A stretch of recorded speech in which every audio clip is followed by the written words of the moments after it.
Cause most of us got a heart of stone.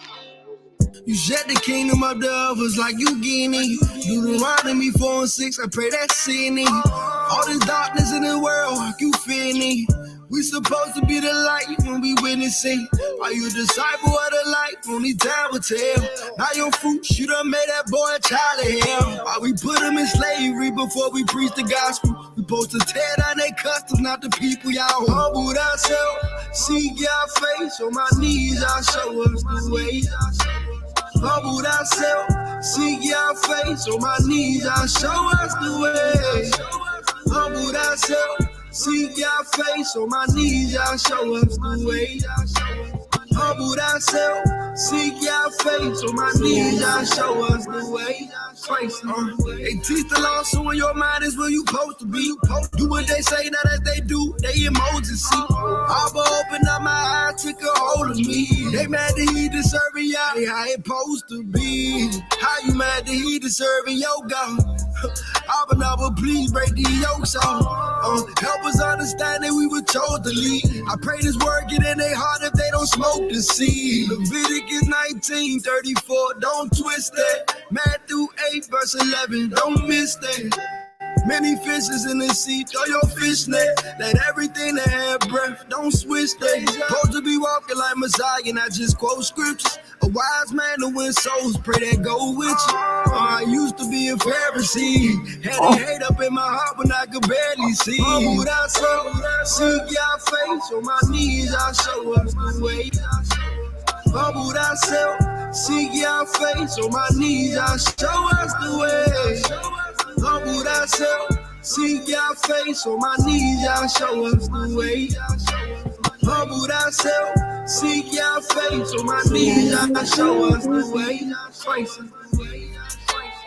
Humble yourself. Good morning, baby. This is the way, the truth, and the light. It's the book of Isaiah chapter 2. The word that Isaiah the son of Amos saw concerning Judah and Jerusalem. And it came to pass in the last days that the mountain of the Most High's house shall be established in the top of the mountains, and shall be exalted above the hills, and all nations shall flow into it. And many people shall go and say, Come ye, and let us go up into the mountain of the Most High, to the house of the God of Jacob, and he will teach us his ways, and we will walk in his paths. For out of Zion shall go forth the Torah, and the word of the Most High from Jerusalem. Eyes to the east.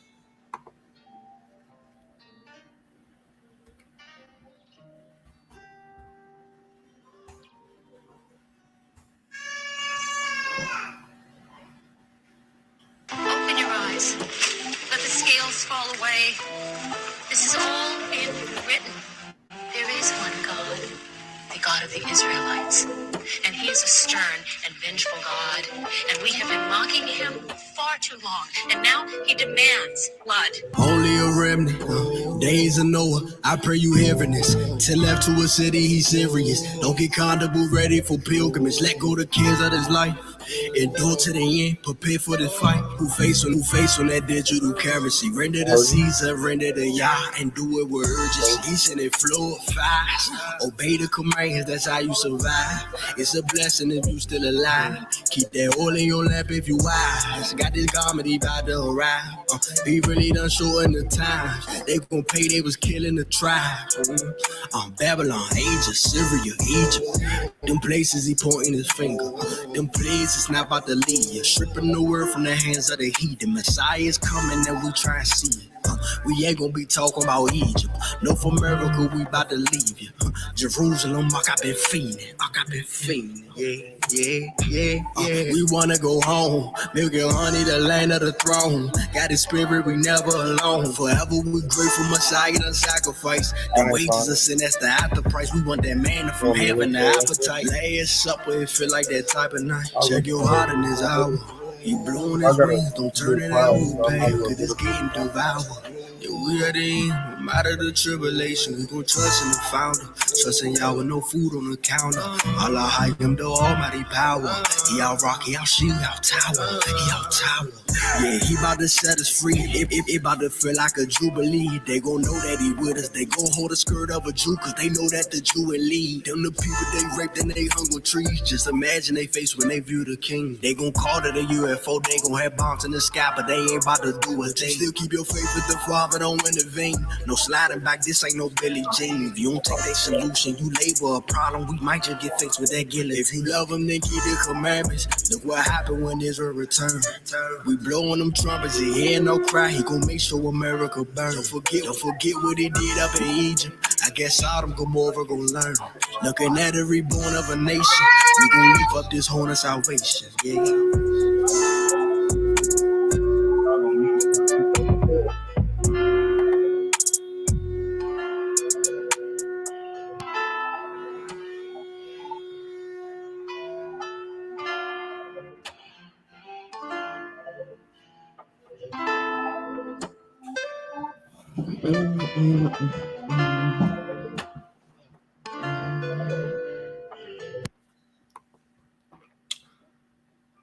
Khan.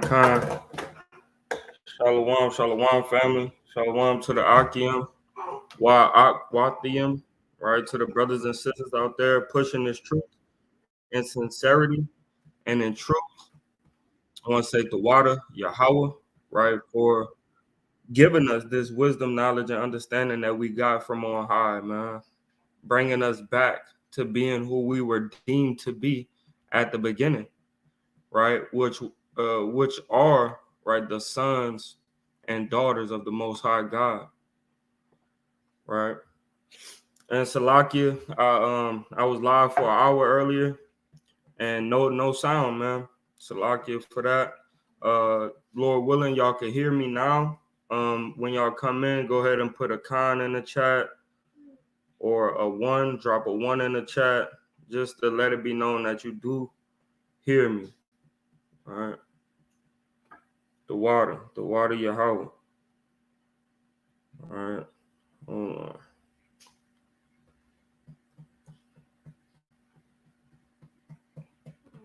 All right. Let's see. All right. Yep.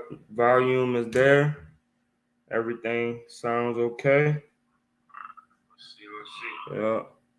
All right. So now, just like I did the first time, right, we're going to start in Sirach, chapter 15, and verse number 1 to verse 10. Let's go ahead and get there.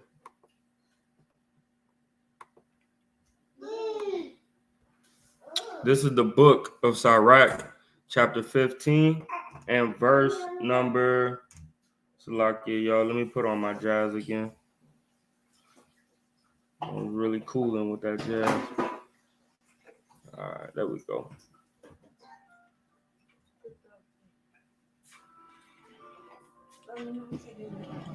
All right. So, this is the book of Sirach, chapter, and put a one in the chat if you can hear me, right? This is the book of Sirach, chapter 15, verse 1. If you fear Yahweh, you will do this, master his law, right? So if you fear the Most High, you're going to do this. You're going to try to master his law, right? Meaning you're going to study it. You're going to seek it. You're going to look for, better ways to observe and practice these laws, right? And now you do that when you fear, right? When you reverence, when you respect the Most High, right? You will master his law and you will find wisdom, right? In the mastering of the law, you find wisdom. She will come to welcome you like a mother or a young bride, right? And last time what I was going into, right, you see, in Isaac and Rebecca's situation, right, that she jumped off the horse and covered her face, right, and went to meet, right, Isaac, right? So we see that that's how wisdom is also operating, to where if you going to find her, she'll meet you halfway, right? So if you once you start seeking the Most High through His laws, right, then wisdom, right, knowledge and understanding will meet you halfway. She will come welcome you like a mother or a young bride. She will give you wisdom and knowledge like food and drink, right? Stuff to sustain you, to make your quench your appetite or quench your thirst, right? Rely on her for support. Rely on wisdom for support, and you will never know disgrace of failure, right? So as long as you keeping the law, statutes, and commandments, and you learning right to master these things, right? You don't have to worry about being disgraced or a failure, man, right? Because you always gonna be on top, man, right? By following the law, statutes, and commandments. You're not a failure unless you're a sinner, right? When you sin, you fail, right? But then you repent, you get back up, dust your shirt off, and you try again, man, right? And you continue, right? This everlasting, while we in this flesh, this everlasting repentance, man, right? Every time you fall, you repent again, man, right? And try not to fall from the same sins, man. Try not to do the same sins. You would rely on her for support, and you will never know disgrace of failure. She will make you more honored than all your neighbors. When you speak in the assembly, she will give you the right words. You will find happiness and genuine joy. Your name will be remembered forever, right? So through mastering the law and gaining wisdom, you'll be remembered forever, right? But people who are foolish, who don't study and abide by the laws of the Most High, but people who are foolish or sinful will never even catch sight of wisdom, right? Because you're not seeking her, you're not looking for her. So how are you going to find her? She will have nothing to do with conceited people. She never enters the mind of liars, right? Conceited, right? I looked this up the last time. Conceited, what? Excessively proud of oneself, vain, right? Self-loving, self-admiring, self-regarding, right? And it says what? Proud or arrogant, right? Self-centered, cocky, boastful, cocksure, full of oneself, right? So conceited is to be full of yourself, man, right? And people that's full of themselves, self-centered, arrogant, right? All these things, those people, they don't like to be told nothing, man, right? Like back in the day, I always say, right, back in the day, when I was 12, like 12 and younger, right, I always said, I know, I know, I know. And I didn't realize till later on that I didn't know a god darn thing, right? I was just saying I know so I could stop, so my daddy could stop talking to me or trying to teach me, right? Stop making the noise. If you don't want to hear it, go in the room.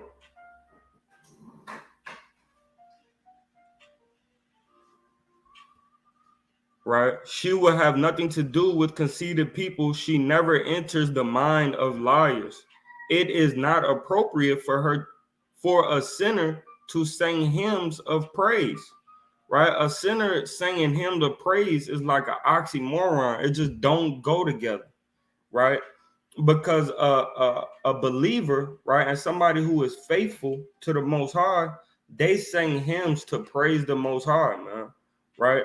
But a sinner, who are you, right, being filthy and not trying to clean yourself off? Who are you to praise or sing to the Most High, man, right?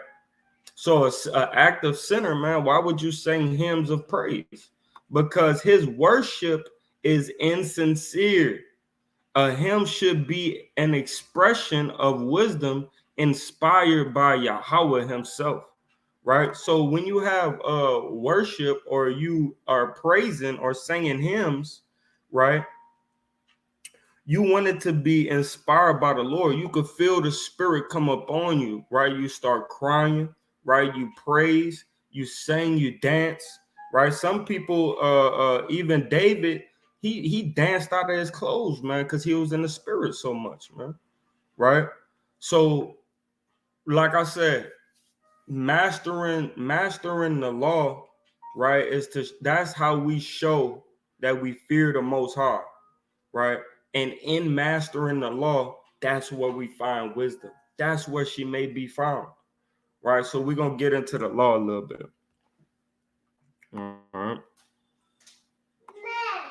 Salakia. So we're gonna get into the law, right? And we starting in Exodus chapter 21. Right? Exodus 21.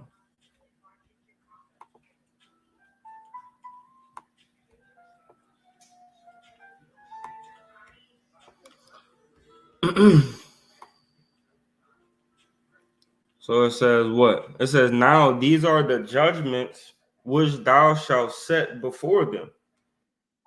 If thou buy an Hebrew servant, 6 years he shall serve, and in the 7th he shall go out free for nothing. Right? So a Hebrew Israelite, you can have him as a servant, but after 6 years, you got to let him go. Right? He have a year of rest. He's free. Right? Now, if he wanna come back and serve you again after that 7th year, all praise to the Most High. You get another 6 years, and you got to let that servant go. You got to let that Hebrew Israelite go. If he came in by himself, he shall go out by himself. If he were married, then his wife shall go out with him. If his master's given him a wife, if his master have given him a wife, and she have borne him sons or daughters, the wife and her children shall be her masters, and he shall go out by himself. If the servant shall plainly say, I love my master, my wife, and my children, I will not go out free, then his master shall bring him unto the judges.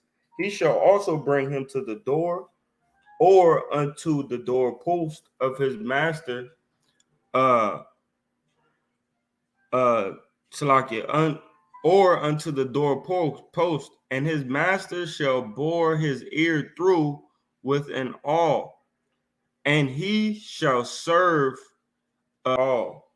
Let's look up what that is.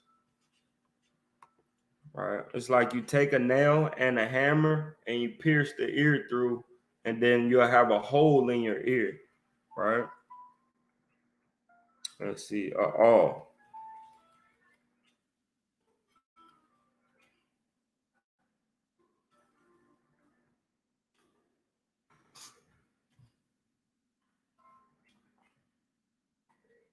Strong's H, 4836. Mathsea. Mathsea. Mathsea. Right.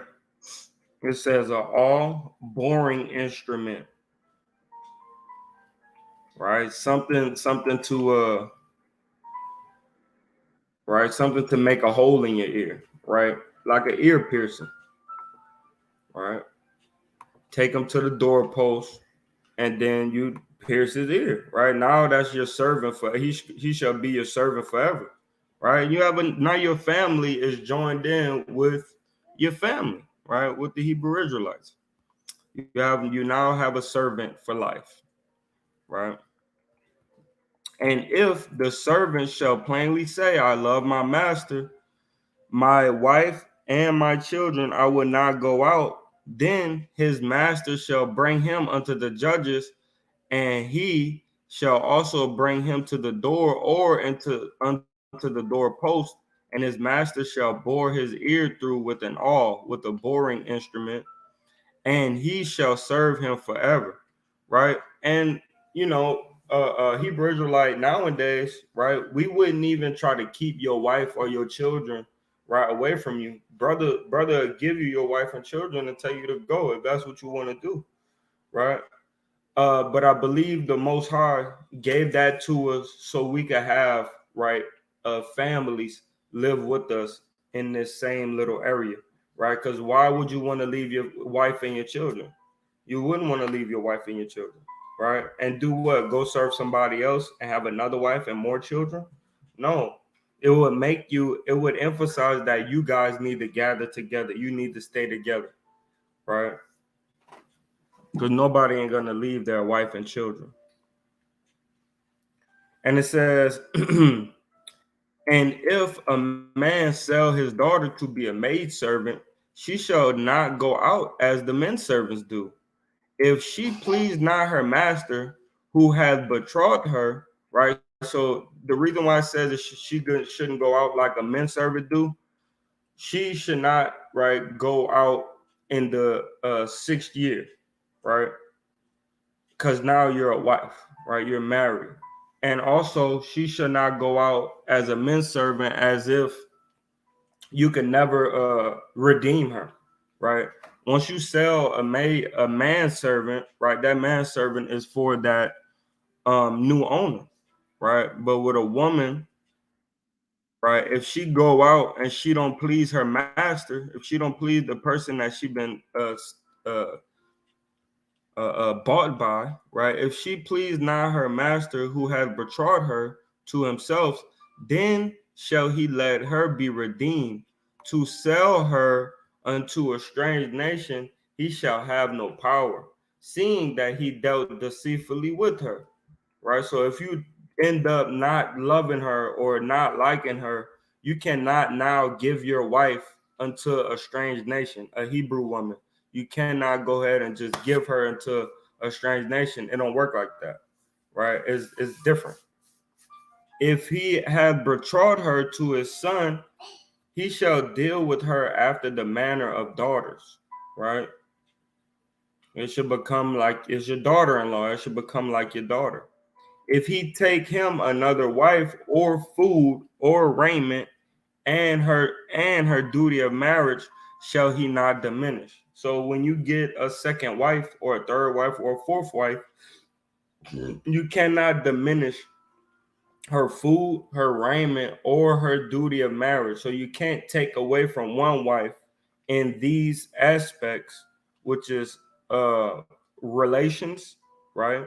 Relations that we make babies with, her clothes, right? You can now take her clothes and give it to the other wife because she don't have no clothes. Or her food, you can't take the food from this wife and give it to the other wife because she ain't got no food. No, you got to make more food. You got to have more raiment, and you got to have relations with both of these women or all of these women. And it says, if he do not these three unto her, then she shall go out free without money, right? So if you buy another wife or you get another wife, right? If you don't do all of these things to the best of your ability, then she shall go out free without money, right?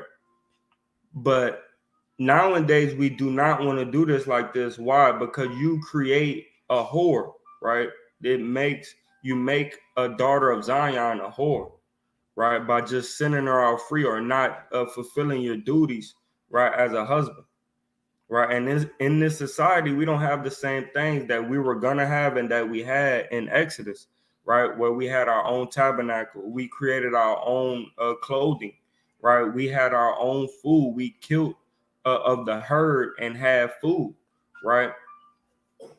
We had things in abundance so much to where you had a full deer that you cooked and cleaned, and you had a plate for this wife, a plate for that wife. You wouldn't want to take that plate for this wife, scrape it into the other plate for that wife. That's off, right? You don't want to do that. Salaki.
It's lucky. So it says,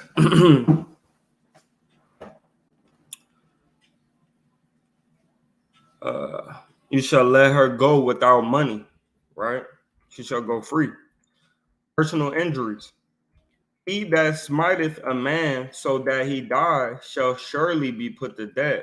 And if a man lie not in wait, but Yahweh deliver him unto his hand, then I will appoint thee a place whether he shall flee. Right. So if they fight and a man die, right, and if he lie not in wait, right, if he don't stay right there while where the dead man is, right, he shall flee. He's gonna have to run right to a city that the Most High is gonna appoint, right, and we get that city in the Book of Numbers, right? It's like Bazar, Bazar, and two other lands. That's the city of refuge, right? And it says, I will appoint thee a place whether he shall flee. But if a man come presumptuously upon his neighbor to slay him with gall, thou shalt take him from mine altar that he may die. Right. So, but if you lie in a cut like you see in these jail movies, the cell door pop, right? Guy walks out the cell door and another guy stabs him up. Boom. And then he takes off, boom, goes to his room or whatever happens, or they close the cell door, boom, and the guy dies. If you lie and wait, right, you sitting in the cut, you see him about to come around, you just shoot him in the head, boom, dead, right? That guy, you cannot give an offering for that life you have taken, right? Now you have to die, right? Because you committed a murder, right? You didn't kill, you committed a murder, and it wasn't an accident, it was on purpose, right? So you have to get put to death. No offering shall be made for that man. It says, and he that smiteth his father or his mother, if you smack your father or your mother, shall surely be put to death. And he that stealeth a man and selleth him, or if he be found in his hand, he shall surely be put to death. That's the law. It got to happen, right? The Caucasians, we still in y'all hand. You have to get put to death, right? And also, this is talking about us with our land and things like that. So if we stole a Hebrew servant, right, or we stole a man, right, which is a Hebrew servant, and tried to get him to start working for us, right, and on our land, then hey, if somebody come there and they say, nah, that's my servant, he stole him, right, then you shall surely be put to death. You have to now be put to death for stealing a man, right? Same way with the Caucasians is the same way it was for us if we stole a Hebrew servant or something like that. And he that curseth his father or mother shall surely be put to death. So if you put a curse on your mother or your father, right, I wish you would die, right? I wish you wasn't here anymore, right? I hope you get hit by a car, right? Yahweh willing, right? These things happen to you, right?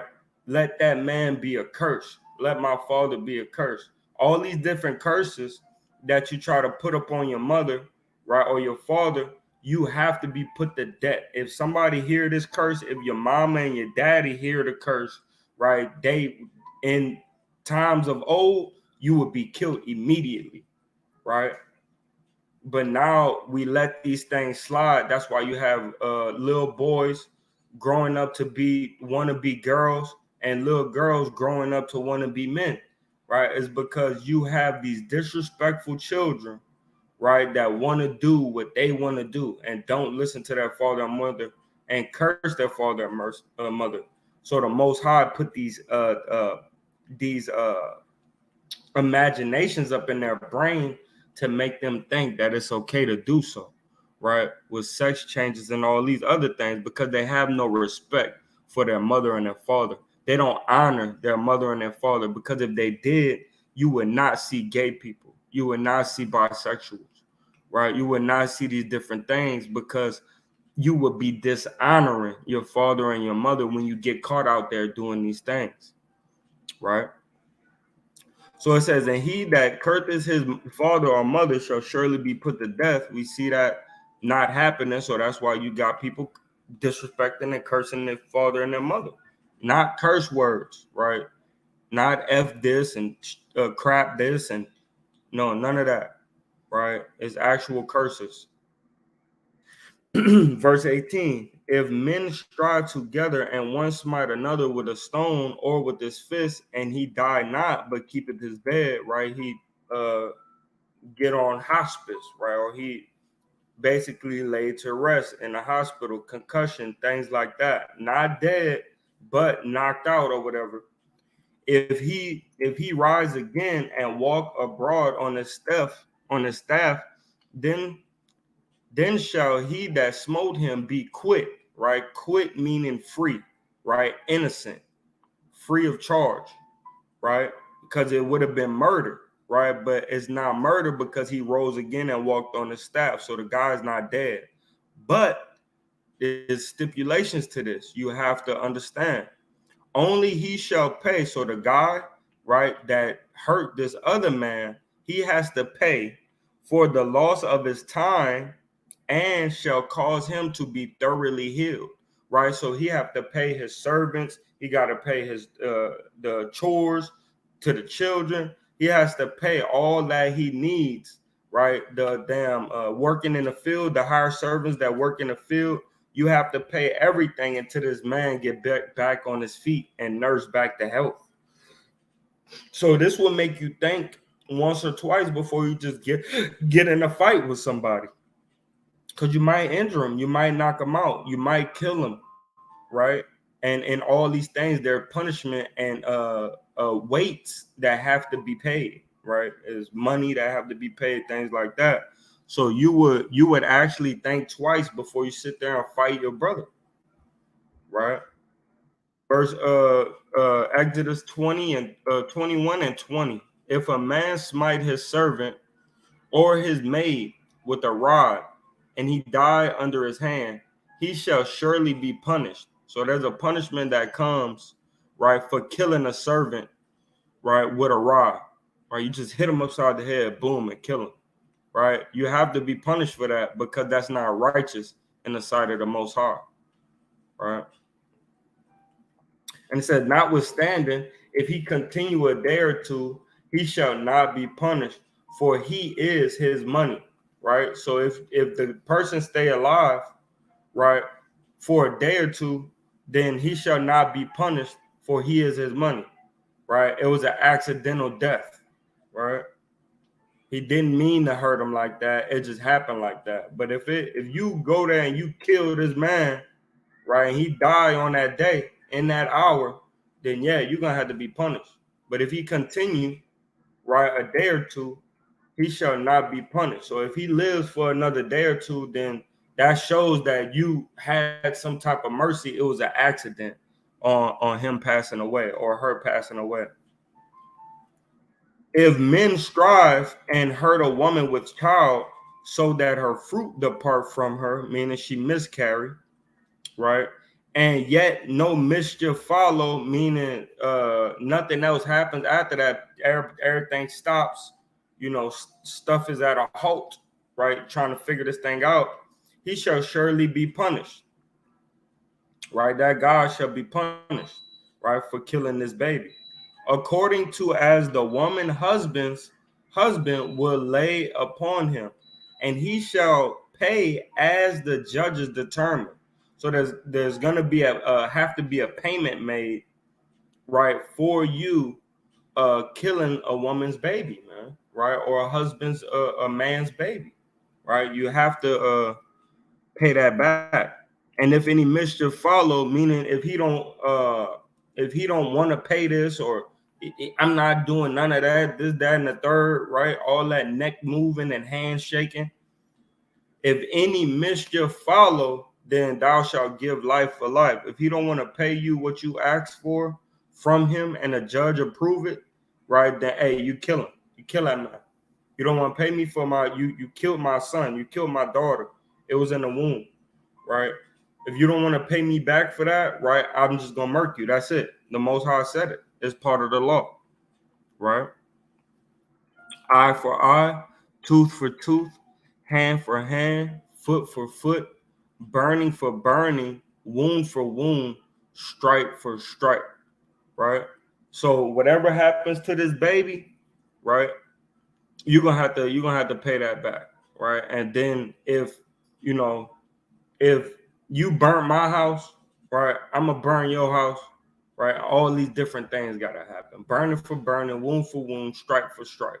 If a man smite the eye of his servant or the eye of his maid, that it perish, he shall let him go free for his eye's sake.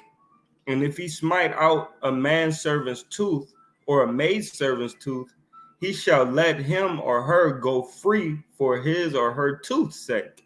Right. So if you hurt a servant of yours, right, eye goes out, tooth comes out, right, that servant has now been paid. The debt has been paid for that servant. The servant has to go free. So you have to watch how you hurt your merchandise, man. Right? You don't want to just do like Esau and burn people and lynch people and cut off hands for no reason and all these different things. You don't want to be like Esau and do these things, right? It says you have to watch how you handle your merchandise, right? When you whoop a person, right? You want to whoop them on the back, right? That way you don't hit the eye, you don't hit the tooth, right? You want to hit them on their sides, the sides of the thigh, sides of the rib, right? That way you don't kill them, but you can hurt them so they work, right? But you don't want to hit them in the face, man, right? Because you could kill them, you could lose an eye, lose a tooth, and then you lose a servant, right? Verse 28, if an ox gore a man or a woman, right? If an ox gore a man or a woman that they die, then the ox shall be surely stoned, and his flesh shall not be eaten. But the owner of the ox shall be quit, shall be free, innocent, right?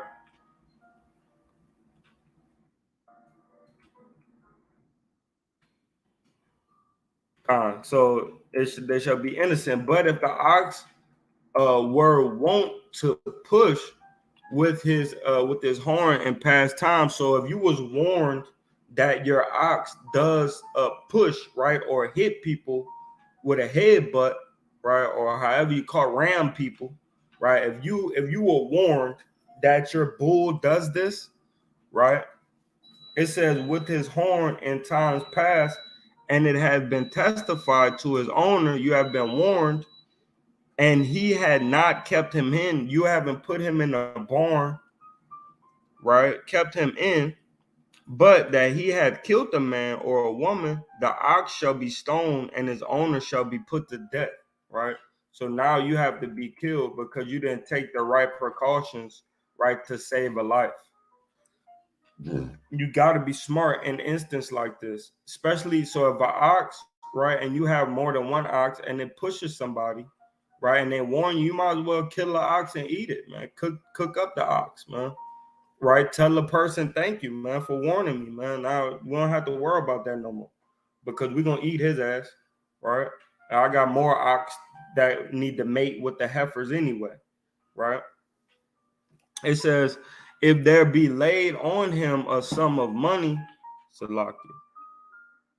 Oh, it says the ox shall be stoned and the owner shall be put to death. If there be laid on him a sum of money, then he shall give for ransom of his life whatsoever is laid upon him. So if you were warned and you didn't keep it up, right, you shall surely be put to death.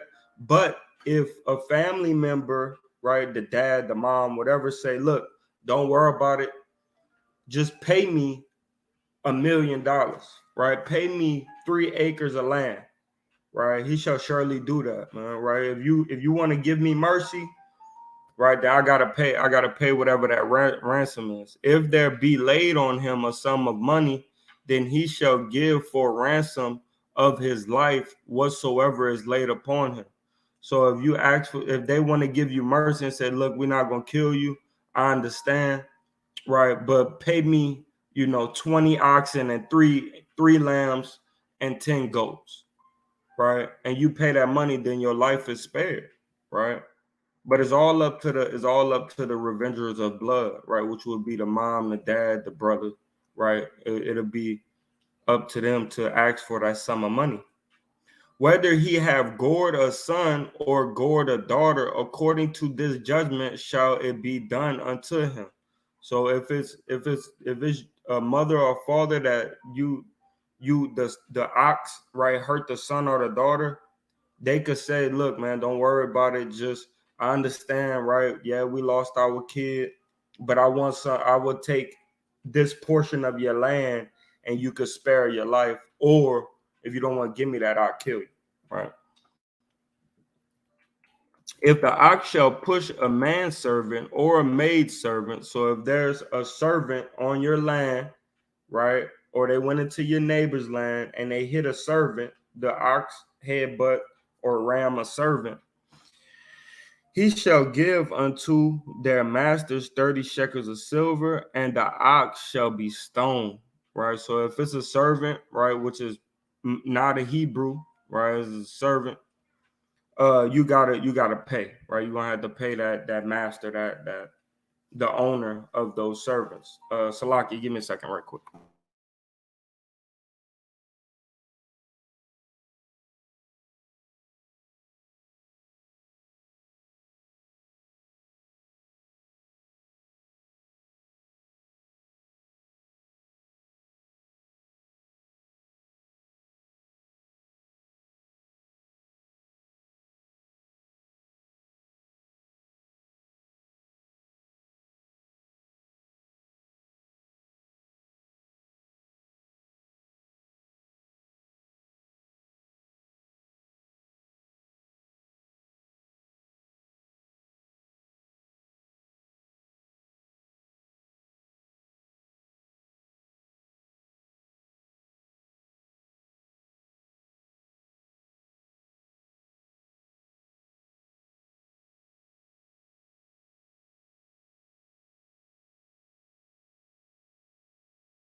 All right, Khan, Shalawam, Shalawam. All right, so back into it.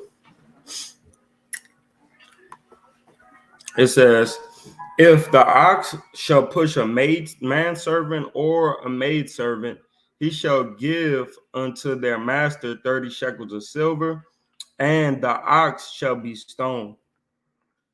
And if a man shall open a pit, or if a man shall dig a pit and cover it and not cover it, and an ox or an ass fall therein, the owner of the pit shall make it good and give money unto the owner of them, and the dead beast shall be his.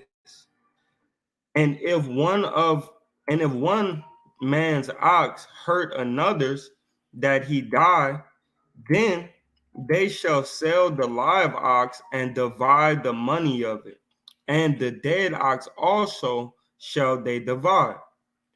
Or if it be known that an ox, so when it comes to the dead one, also shall they divide. You could sell torn meat or meat that died of itself and stuff like that. You could sell that to the other nations. So you'll split that money as well as the live ox. You sell that live ox, right, and divide that money as well. Or if it be known that the ox had used to push in time past, and his owner had not kept him in, he shall surely pay ox for ox, and the dead shall be his own. So you gotta give him an ox, and you gotta keep that dead ox, right? The bar Yahweh Nashemai, the bar Yahweh Nashemai, all that Yahweh said is what we do and hear, right? So Exodus 22:1.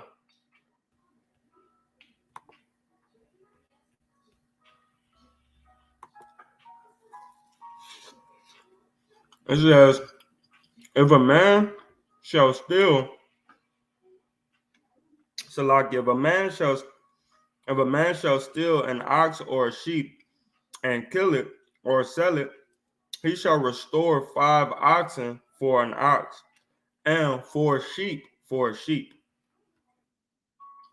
If a thief be found breaking up or breaking in, and be smitten that he died, there shall no blood be shed for him, for that thief. It's good to kill you if you come in my house, right? And the sun is down and I can't see who you are, right? It's lawful for me to kill you and then talk about it later on, right? But if the sun be risen upon him, there shall be blood, Salakia.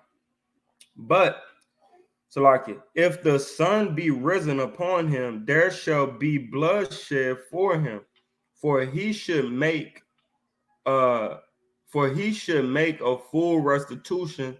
If he have nothing, then he shall be sold for his theft. Right. So if you see him, then you don't want to kill him. Right. You could beat him up, right? Whatever. But he's gonna have to make a full restitution of whatever he stole or was about to steal.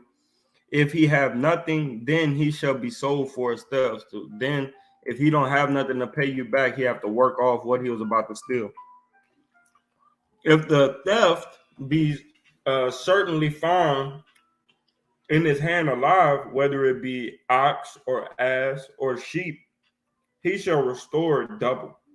So whatever you was about to take, you got to give 2 of those. If a man shall cause a field or a vineyard to be eaten, and shall put it in his beast, right? You stealing, and shall feed another man's field, right? And shall feed in another man's field, meaning you letting your beast eat of his field, or like glean his field. Of the best of his own field and of the best of his own vineyard shall he make restitution. So you got to give the best of the best that you get or that you grow to make it right with that brother or sister. If fire break out and catch in thorns, so that the stacks of corn or standing corn or the field be consumed therewith. He that kindleth the fire shall surely make restitution. If a man shall deliver unto his neighbor money or stuff to keep, and it be stolen out of the man's house, if the thief be found, let him pay double. If the thief be not found, then the master of the house shall be brought unto the judges to see whether he have to put his hand unto his neighbor's goods, to see if he have to pay it back.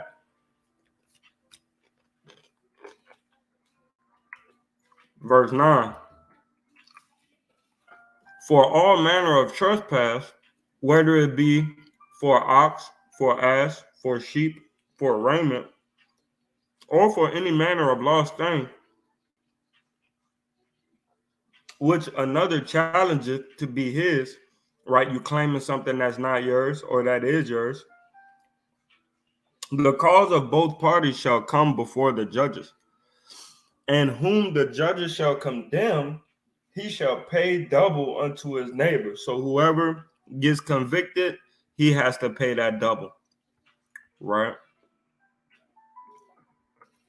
If a man deliver unto his neighbor an ass or an ox or a sheep or any beast to keep it, and it die or be hurt or driven away, and no man seeing it, then shall an oath of Yahweh be between them both, that he, meaning you have to have a conversation with you, him, and the Most High in the midst, right?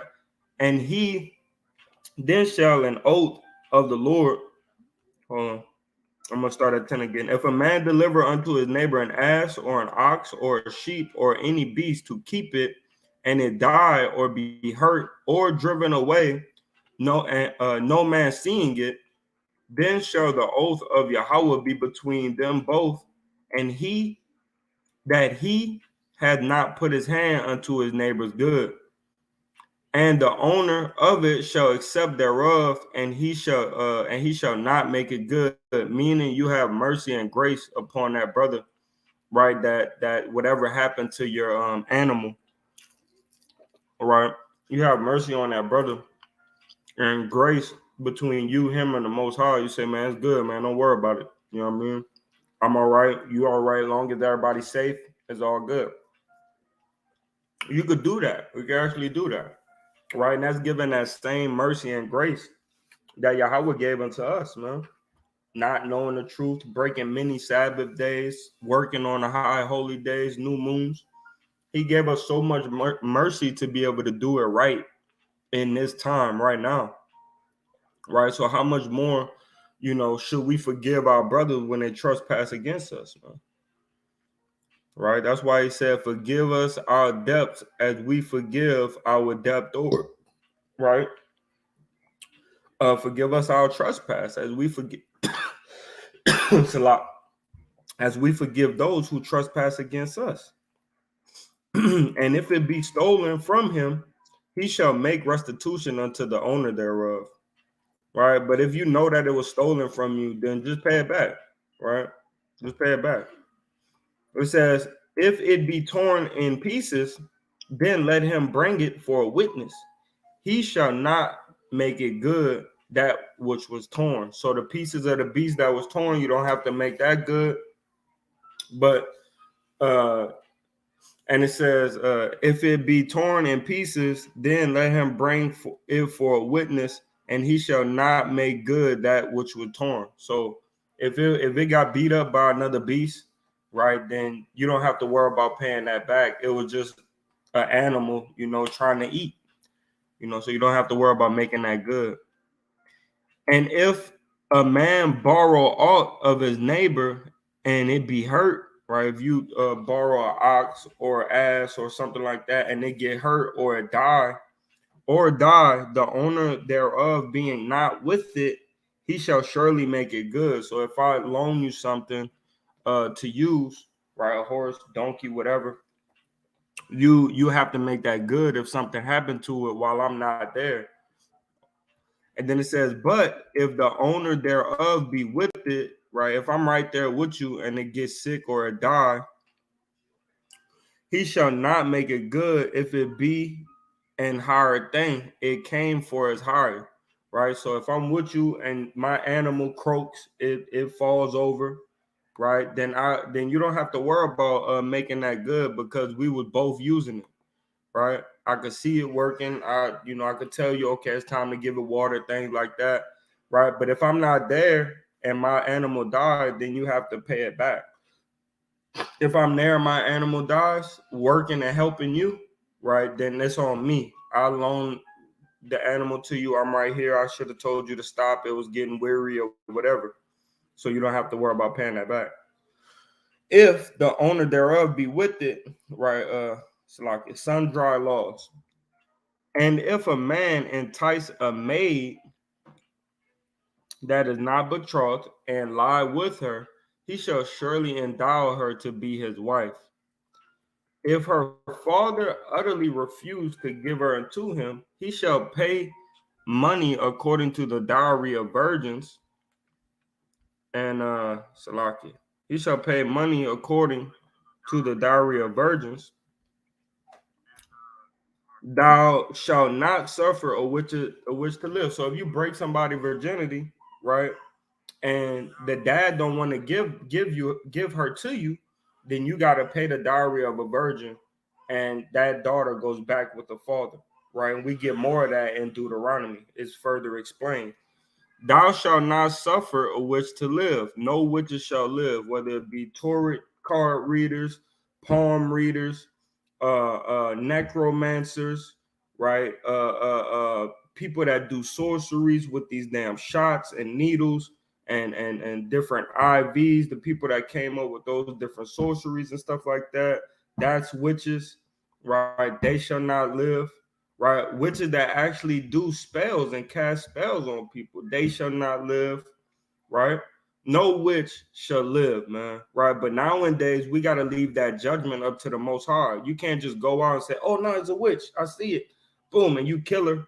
Nah, I mean, it's righteous unto the Most High, but it's not smart and expedient in captivity, right? Whosoever lieth with a beast shall surely be put to death, right? That way you could keep the wickedness about the land, right? Because for some reason, right, people think that they could lay with a dog, right, or a damn goat, right? But it was never intended for that, right? That's two type of flesh. You have a certain flesh. Humans has a type of flesh. Beast has a type of flesh.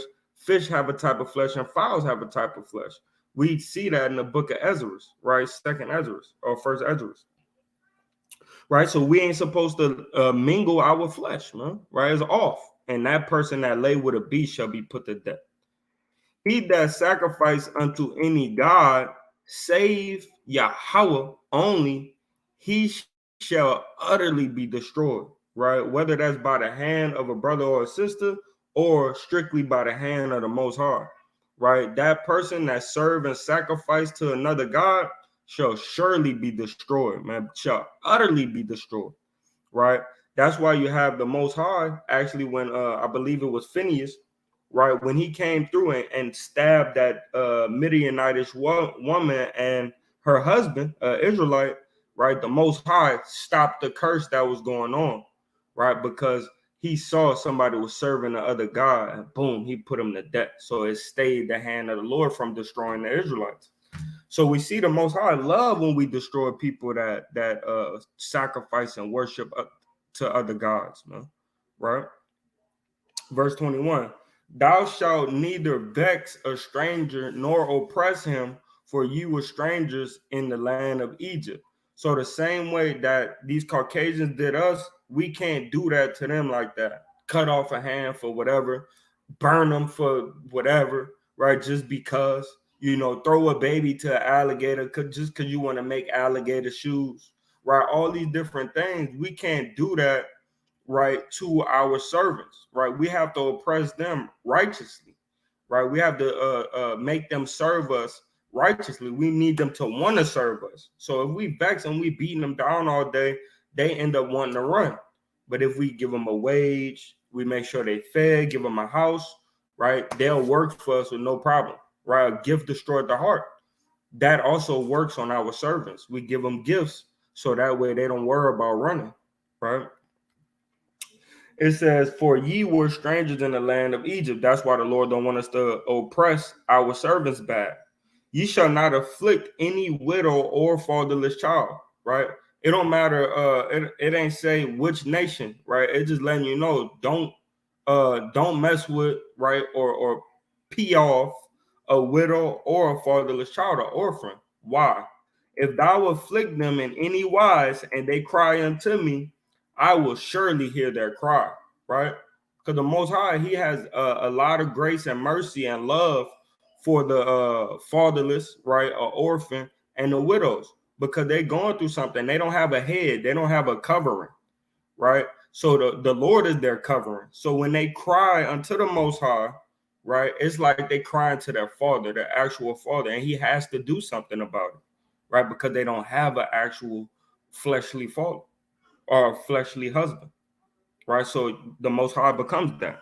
And my wrath shall wax hot, and I will kill you with the sword, and your wives shall be widows, and your children will be fatherless, right? So now I'm gonna put that affliction on your family, the people that you care about, because you did that to some people that I care about, the widows and the fatherless that I was taking care of. You wanted to afflict them, right? So now I'm gonna afflict you with that burden and make you feel what I feel, right? That's what Yahweh said. If thou lend money unto any of my people, the children of Israel, that is poor by thee, thou shalt not be to him as an usurer, neither shall thou lay up upon him usury, right? So you don't want to say, oh, I give you 100, give me 120 back. Nah, that's not how that works. He's poor already, right? But let's say somebody has a business, right? He's well off. He's just trying to expand his business. And he asks you for 30 grand, right? Yeah, I'll give you 30 grand. Your business already booming. Go ahead and give me 40 when you get it back to me. Whenever you get it back, just go ahead and give me 40. That's cool because he's rich. He's good. He got money. It could be an Israelite. He got money.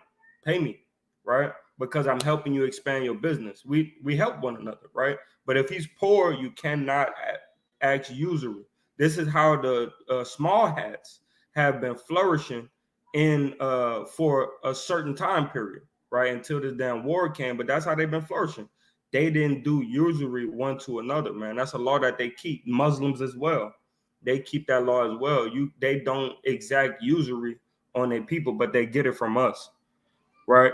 If thou at all, Salaki, if thou at all take thy neighbor's raiment to pledge, right? To you go and do something and you ask him for his raiment, right?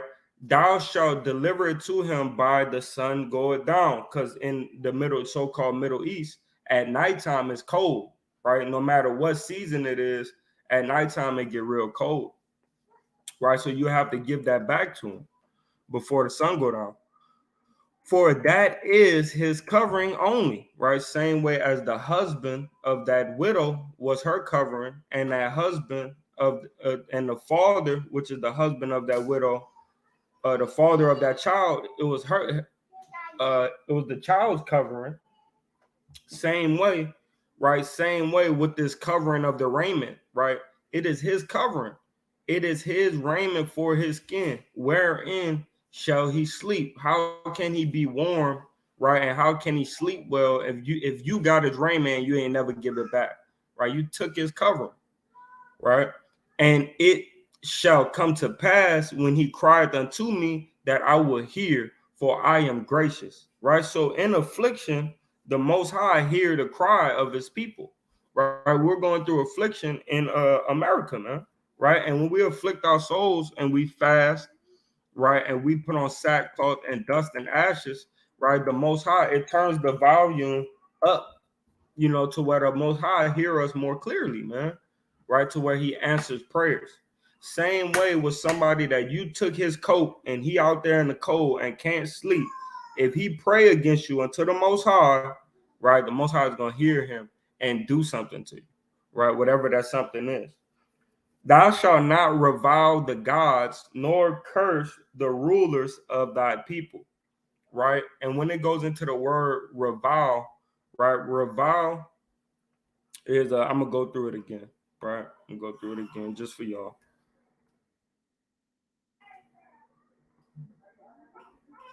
It says, "Thou shalt not revile the gods," right? Let's see. So revile is the word K.O.Y. Strong's H 7043. Kalal. Kalel, right? Which is to what? It says outline of biblical uses: to be slight, be swift, be trifling, be of little account, be light. Right? It says what to this is it, right? It says to be lightly esteemed, right? Lightly respected, not to have less respect, right? To treat with contempt, bring contempt or dishonor, right? To disrespect, right? It's telling us not to disrespect, right? The gods, right? So now let's see what God means, right? The gods, right? Because we are gods, right? It says Elohim, right? Or Allahayim in the ancient Hebrew. It says rulers, judges, divine ones, angels, gods, right? Godlike one, works or special possessions of Yahweh, right? And who are the special possessions of Yahweh? We are, right? And then it says what? Rulers, right? Who is the Lord over you as you being a wife? Your husband. So when you disrespect your husband, right, you actually disrespecting the gods, man. You reviling the gods, right? And that's not a good thing. That's a sin, right? So you have to have honor and respect, right, for your husband. Just like we have to have honor and respect for the brothers and sisters that's over us, and also for Yahweh Shah, right? Because it'll be a sin if we didn't have honor and respect, right, for the brothers that was over us, and right for Yahweh Shah. So we're gonna go back into it. The water to the viewers in the chat, man. Appreciate y'all. Highly esteem y'all, brothers and sisters, man, for being on here. It's a lot. Refuse to give her. I believe we're on 23. It's a lot. Oh, there we go. 22 and 28. It says, "Thou shalt not revile the gods or disrespect the powers or the rulers, right? Nor curse the ruler of thy people, which is Yahweh Shah." Right? So we can't throw up curses on Yahweh Shah, man. Right? And if we had a king, we couldn't do it to him either. It says, "Thou shalt not delay," right, "to offer the first of thy ripe fruits and of thy liquors, right, or wines, the firstborns of thy sons shalt thou give unto me," right? So all of our first of everything is fresh, right? And it's fresh for the Most High. The Most High want those things. He asks of us of those things. It actually tells us to give it to him, right? And that's a commandment. So we have to do these things. And it says of thy wines. So of our fruit, of our wines, and of our firstborn sons, Yahweh asks us to give it to him as an offering, right? We can't offer our sons on a fire, so we got to redeem it, like Exodus chapter 13 tell us, with a lamb, right? We have to redeem that firstborn son with the lamb. It says, "Likewise shalt thou do with thine ox and with thy sheep. 7 days it shall be with his mom, his dam. On the 8th day thou shalt give it me." So the first animal, the first baby to come out of a woman, ox or sheep, right, is for the Most High. So on the 8th day, just like circumcision, right, it's a covenant. On the 8th day, the baby, right, has to be sacrificed unto the Most High, right? That firstborn of that animal. The next ones, the next babies, that's for you. You can do what you do with them as you please. You can get milk from them. You could have them have multiple babies. All those babies is yours. You can do what you want with it. But the first one, right, on the 8th day, you have to kill it and eat it, right? You have to kill it, cook it, and eat it, right? And give it to the Levites to do so. We should know that in the book of Leviticus, that's what it is. So it says, and it's part of the covenant. It's a blood covenant. The Most High always deal with a blood covenant, right? You could go through the whole scriptures and you're going to see that everything is based on a blood covenant. It says, and ye shall be holy men unto me. Neither shall ye eat any flesh that is torn of beasts in the field. Ye shall cast it to the dogs, right? So if you have an animal, let's say your ox has his back leg is torn, right? Now, when you eat that animal, you now have to give that leg, right, to the dogs. But the rest of the body that's not torn, you can eat it, right? But that torn piece, you have to throw it to the dogs, man. You shall cast it to the dogs, right? And that it could be other nations or it could be actual dogs. The bar Yahweh will not shemai all that Yahweh says, what we do and hear, right?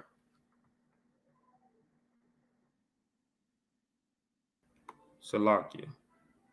It says what? So now we're going to go into chapter 23, right? We got to go all the way to chapter 24. Y'all just hang in there with me. Salakia right quick.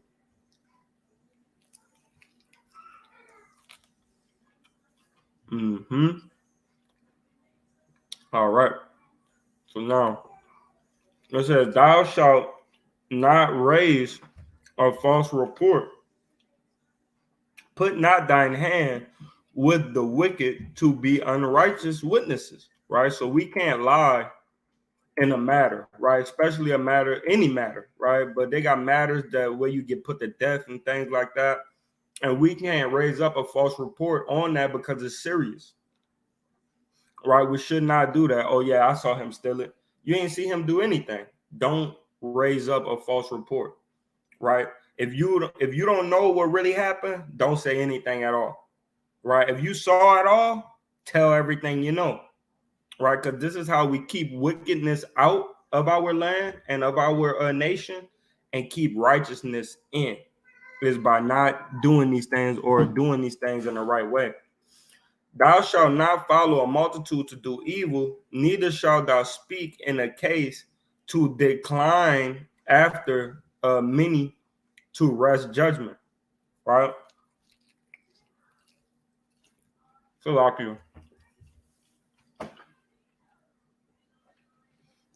It says, thou shalt not follow a multitude to do evil, right? And that goes with certain banquetings, right? Certain clubs, right? Certain events. You don't want to go with a multitude to do evil, right? To deal with lasciviousness, wantonness, fornication, immoral acts. You don't want to be around these type of people. Neither shalt thou speak in a cause to decline after many to rest judgment, right? You don't want to speak in a cause that you don't know much about, right? Because you're gonna end up making somebody do something with judgment, right? And this rest means what? Right?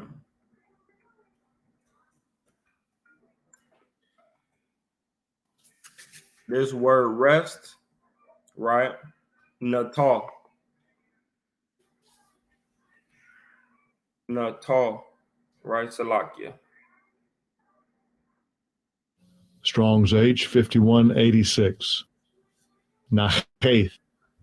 Nacheth. Nahe Second entry. Nata. Nata. or Natal, right? It says what? Show outline biblical usage. Right? It says to stretch out, to extend, to stretch, offer, spread out, pitch, to bend, turn, incline, turn aside, incline, decline, bend down, bend, bow, to hold out, extend, right? Really is going into what? To turn aside, right? You don't want to put in your input on a cause that you don't know much about.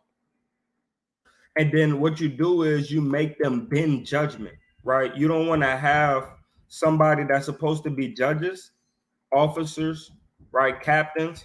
You don't want to have them to corrupt judgment, right? So you try not to speak in a matter, right, to make them deter what judgment they needed to make, right? So it says, neither shall thou countenance, Salakia, neither shall thou countenance a poor man in his cause, right? So don't look at a man lowly because he's don't look at him, right, in disgust because he's poor, right? No, you should help that man, right?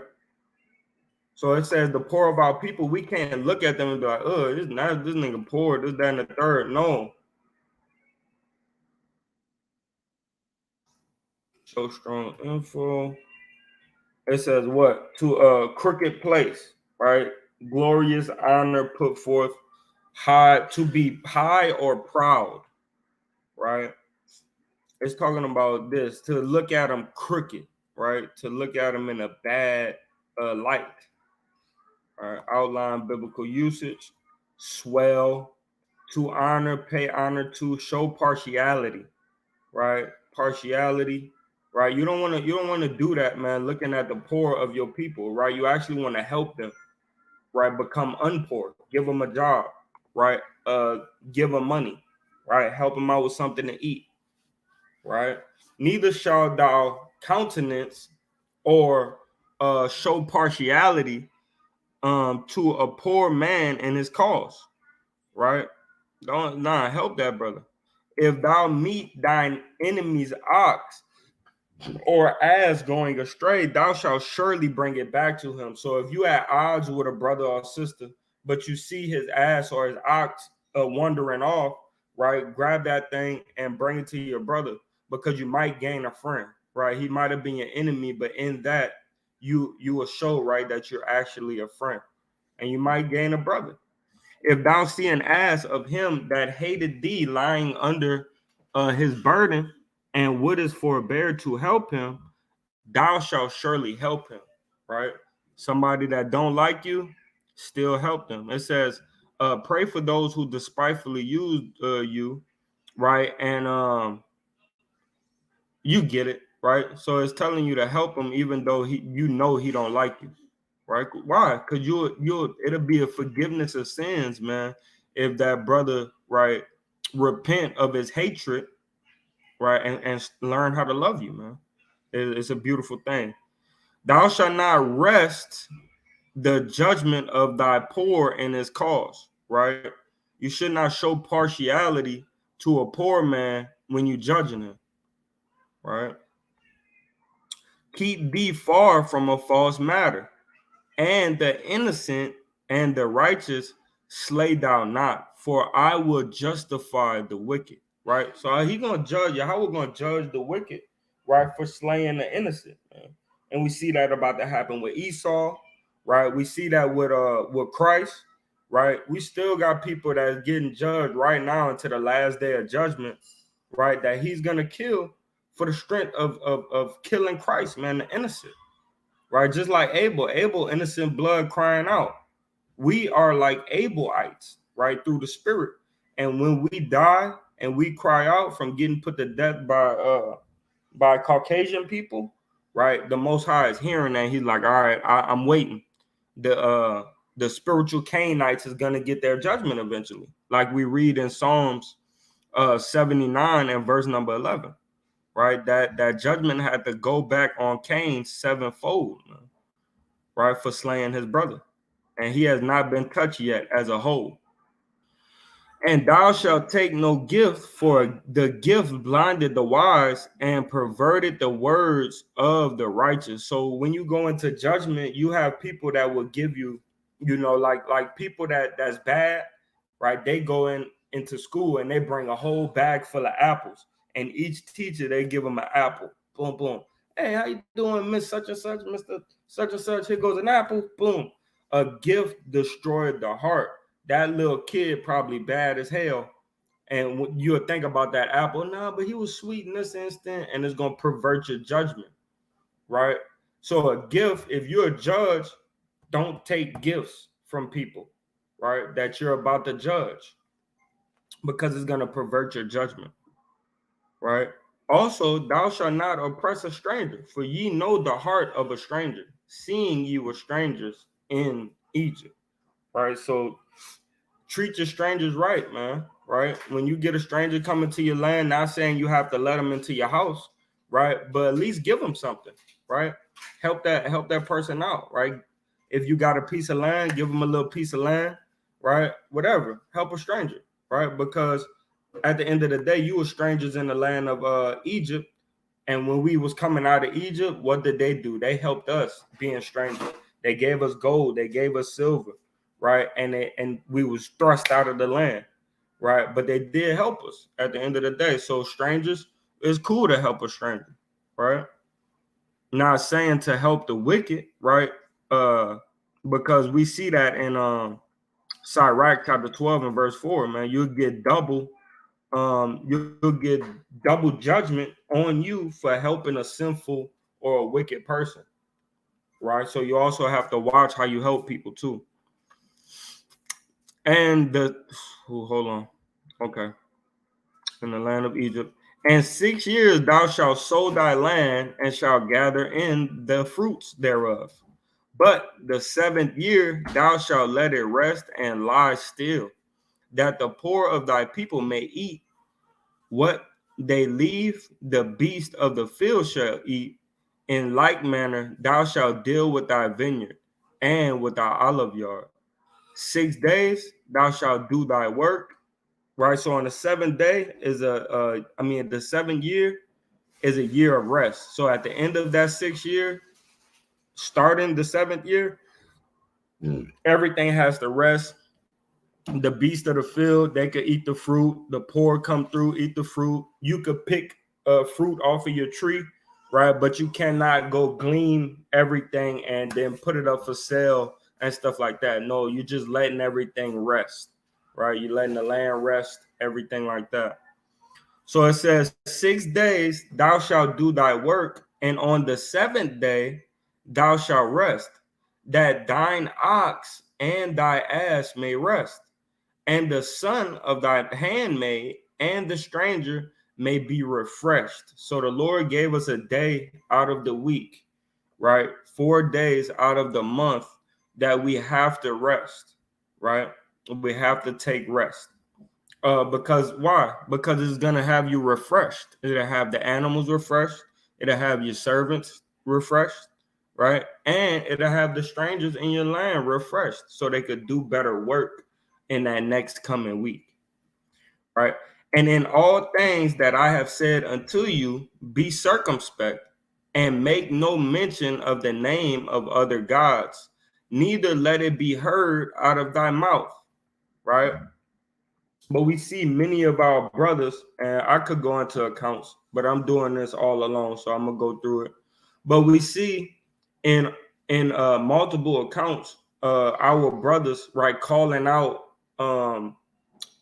the name of other gods to rebuke our people, right? If you say, "Hey, bro, don't serve," I can't say the name. No, they ain't gonna know what the hell you're talking about. But when people was serving Baal Peor, you had to go and tell them, "Hey, stop calling on the name of Baal Peor. Yahweh was hearing you, right? Come back to serving your God or die, right? Different things like that. You had to call it out. But what he's saying is, make no mention of him, meaning don't sacrifice to him, don't have any dealings with him, don't worship these gods because they're nothing, right? That's what he means by make no mentions of the name of other gods, neither let them be heard out of thy mouth. Saying don't convoke them, don't proclaim any of their works because they're nothing, right? 3 times thou shalt keep a feast unto me in a year, right? Feast of Booths, Feast of Ingatherings, Passover, right? Thou shalt, you need help with him? No, I have a question. What's up, baby? Did you put all the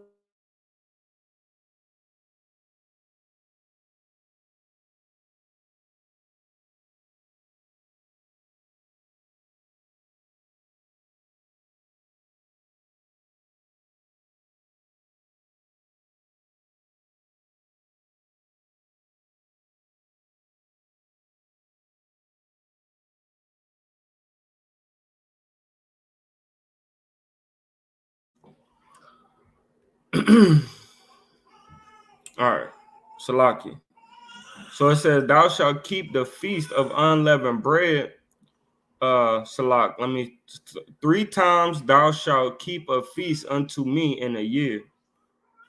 All right, this are all the feasts where we have to go back to Jerusalem no matter where we at to have these feasts. We should be uh going back to Jerusalem to have this feast. But we know that we don't occupy the land. We're in captivity, right? Jerusalem is trodden down underfoot under Gentiles, so it's not the same way as if we actually was occupying the land and we was in other lands coming to Jerusalem to serve our God, right? We're not serving Yahweh if we go to the land right now and have a damn feast with Amalek, right? Thou shalt keep the feast of unleavened bread. Thou shalt eat unleavened bread 7 days, as I commanded thee, in the time appointed of the month of Bib. For in it thou camest from Egypt, and none shall appear before me empty. So on the Passover, right? On the Passover, you have to bring stuff for the Most High, man. Wine, food, festivities, things like that. And the feast of harvest, the fruits of thy labor, which thou hast sown in the field, and the feast of ingathering. So you got the feast of harvest, and you got the feast of booths, the feast of tabernacles, and the feast of ingathering, which is in the end of the year, when thou hast gathered in all thy labors out of the field, right? So after the feast of first fruits is the feast of ingathering, is to solidify that this is the end, right, of harvesting, and we going into the next new year, right? 3 times in the year all thy males shall appear before Yahweh your power. So it's a commandment that males, men have to do these 3 feast days, right? And they have to go and sacrifice, right, to Yahweh in Jerusalem when we had our altar and things. Thou shalt not offer the blood of my sacrifice with leavened bread, right? It had to be unleavened bread with sacrificing. Neither shall the fat of my sacrifice remain until morning. That's why we had a second altar for the kidneys, the fat, the gall, different things like that, because we had to burn our the kidneys and stuff, the insides of the offering. The first of the fruits of thy land thou shalt bring unto the house of Yahweh thy power. Thou shalt not seethe a kid in his mother's milk, meaning you cannot cook a beast, right, that's under 8 days, right?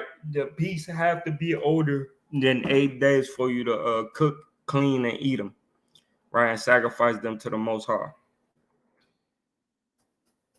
Behold, I send an angel before thee to keep thee in the way, and to bring thee unto the place which I have prepared, the land of Canaan. Beware of him and obey his voice. Provoke him not, for he will not pardon your transgressions. For my name is in him. Right? Who is this talking about? Yahweh Ashar, a prophecy that Moses said would happen, and it ended up coming true in 4 AD, right? 4 AD, when our Lord was born, right? But if thou shalt indeed obey his voice and do all that I speak, then I will be an enemy unto to thine enemies, and the adversary unto thine adversaries. I'm going to work for you and not against you. For my angel shall go before thee and bring thee into the Amorites, Salaki, into the Amorites and the Hittites and the Perizzites and the Canaanites and the Hivites and the Jebusites, and I will cut them off. Thou shalt not bow down to their gods, nor serve them, nor do after their works, but thou shalt utterly overthrow them and quite break down their images, right? Fully break down their images, right? And ye shall serve the Yahweh, your power, and he shall bless thy bread and thy water, and I will take sickness away from the midst of thee. Right? I won't hit you with any plagues because you're serving me correctly. There shall nothing Salakia. There shall nothing cast their young, nor be barren in thy land. The number of thy days will be fulfilled. I will send my fear before thee and will destroy all the people whom thou shalt come. And I will make all thine enemies turn their backs unto thee. Man, they gonna run away. I will send hornets before thee, which shall drive out the Hivite, the Canaanite, the Hittite from before thee. I will not drive them out from before thee in 1 year, lest the land become desolate and the beasts of the land multiply against thee. By little and little I will drive them out from before thee until thou be increased and inherit the land. And I will set thy bounds from the Red Sea even unto the sea of the Philistines, and from the desert unto the river, for I will deliver the inhabitants of the land unto your hand. And thou shalt drive them out before thee. Thou shalt make no covenant with them, nor with their gods. They shall not dwell in thy land, lest they make thee to sin against me. For if thou serve their gods, I will surely be a snare unto you. I will surely be a trap unto you. Right? So God is letting us know Yahweh is letting us know when we go into this land that he gonna drive them out slowly. Can't do it in a year because the beast will overtake you. Right? I'm gonna bring you into this land. Don't deal with these people. Utterly destroy these people and their gods. Fully destroy their gods. Right? Don't make any covenants with them or their gods. Right, because if you do, I'm gonna become a trap unto you. I'm gonna start jamming you up in many ways. Right, that's what Yahweh is promising us. That's a promise. Right, that's not a threat. It's not a bet. That's a promise. This will happen if you disrespect me like that. Right, the bar Yahweh will not shema. All that Yahweh says, what we do and hear. Right, now we're gonna go into chapter 24, and I believe we're reading to verse 18. Right, 24, verse 18. This is the book of Exodus, chapter 24, and verse number 1. And he said unto Moses, come up unto Yahweh, thou and you and Aaron, right? Nadab and Abihu and 70 of the elders of Israel, and worship ye afar off. And Moses alone shall come near Yahweh, but they shall not come nigh, neither shall the people go up with him. And Moses came and told the people all the words of Yahweh, and all the judgments, and all the people answered with one voice, and all said, the bar Yahweh will not shema, right? All the words which Yahweh has spoke, we will do, right? And it says what? And Moses wrote all the words of Yahweh and rose up early in the morning and built an altar under the hill, and 12 pillars according to the 12 tribes of Israel. Right? We always loved one another, man. He set up 12 pillars, right, to symbol each tribe of the 12 tribes of Israel, man. That shows love, man. right? And he built the altar right under the hill.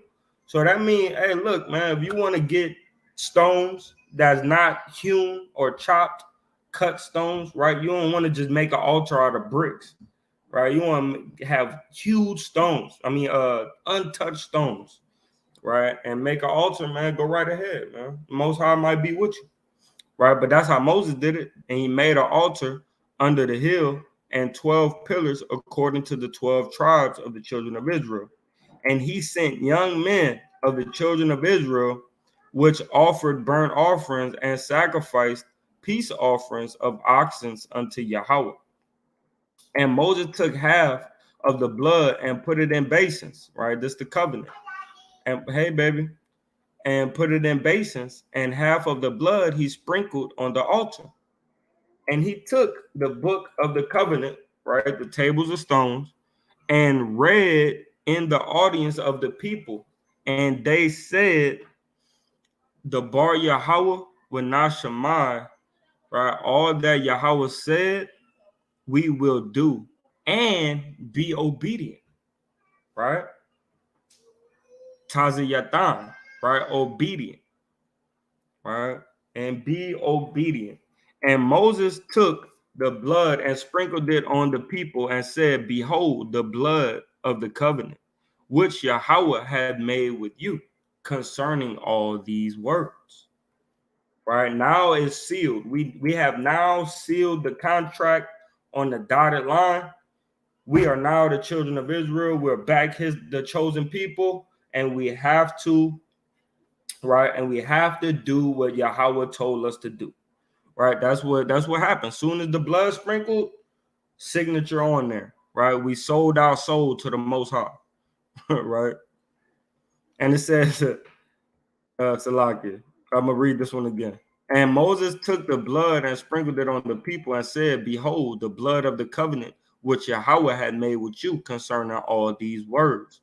Then Moses went up, Salaki, then went up Moses and Aaron, Nadab and Abihu, the 70 of the elders of Israel, and they saw the power of Israel.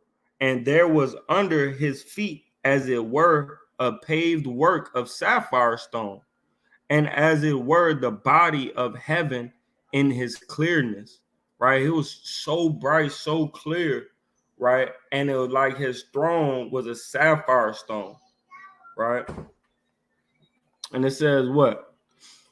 And upon the nobles of the children of Israel, he laid not his hand.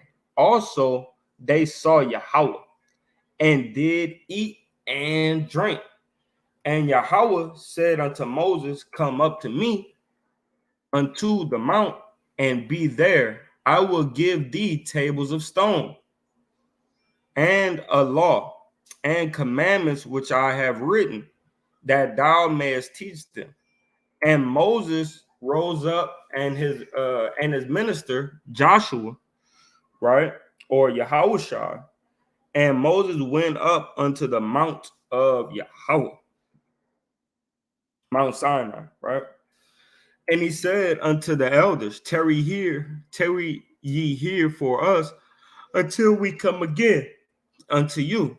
And behold, Aaron and are with you. If any man have any matters to do, let him come to them. Right. So right now, y'all in charge.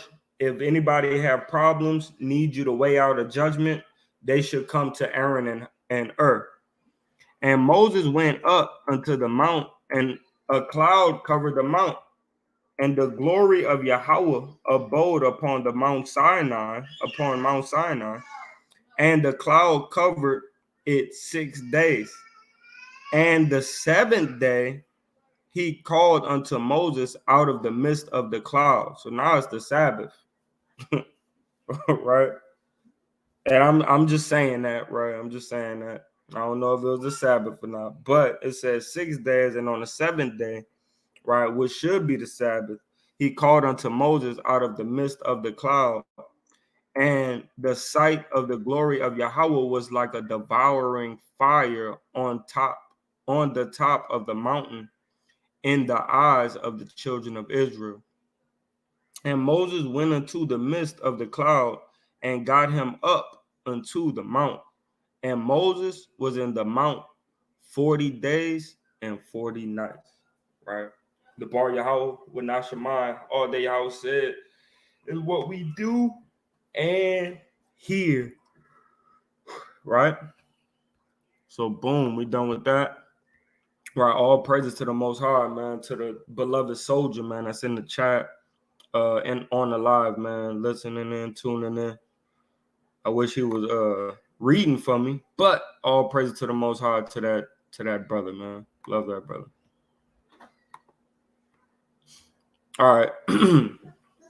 Thus said, this is the book of Isaiah, chapter 66 and verse number 1, right? This is end time connotation, kingdom connotation, you know, the prophecy, right, about us on high, right, getting to where we supposed to be.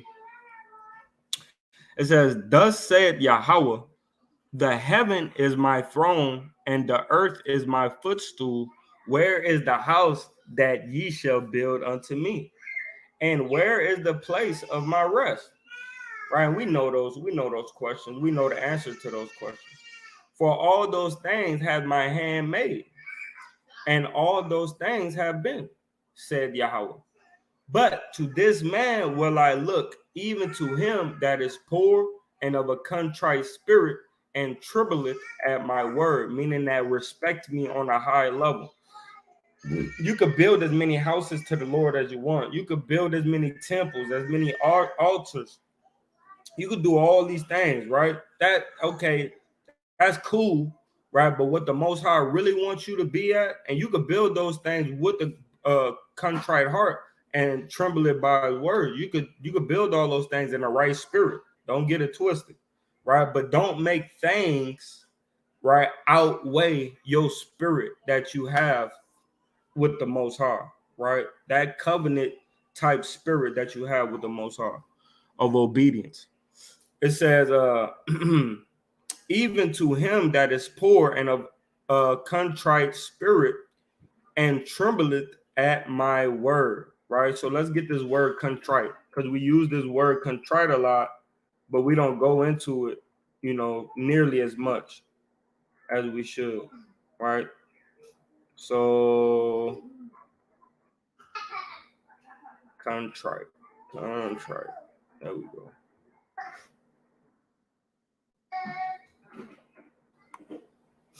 It says contrite, what it is. Strong's H 5223. Nache.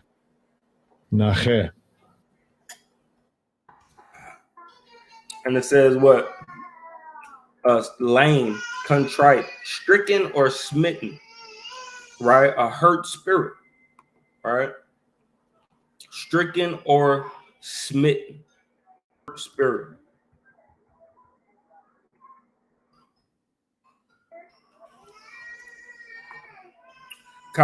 Even to him that is poor and of a contrite spirit.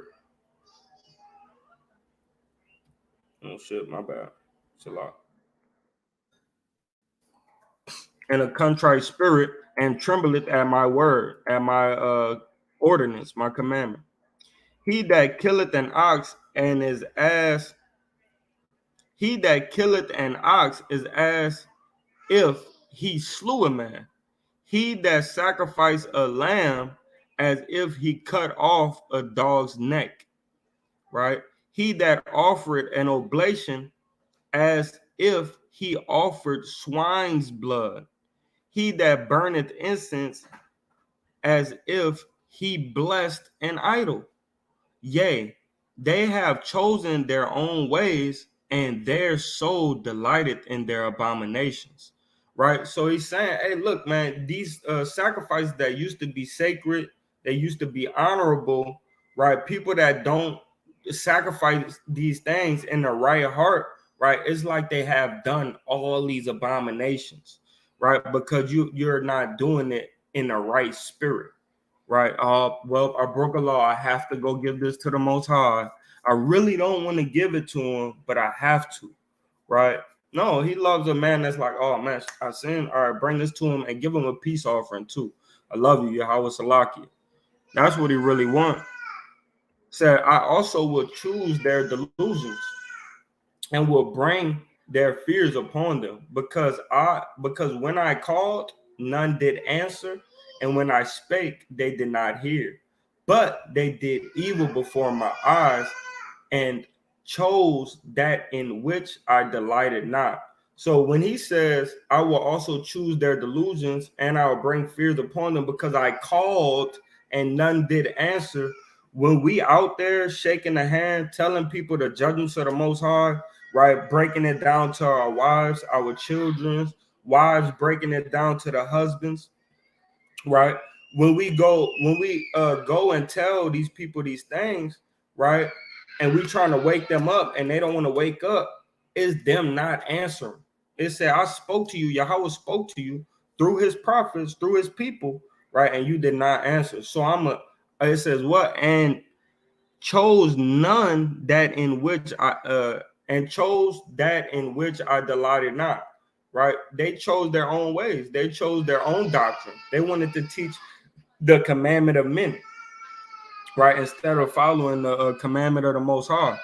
So just know, when you're trying to teach your wife, you're trying to teach your husband, you're trying to teach your children, and they don't want to listen, it's now not on you. It's totally on them, right?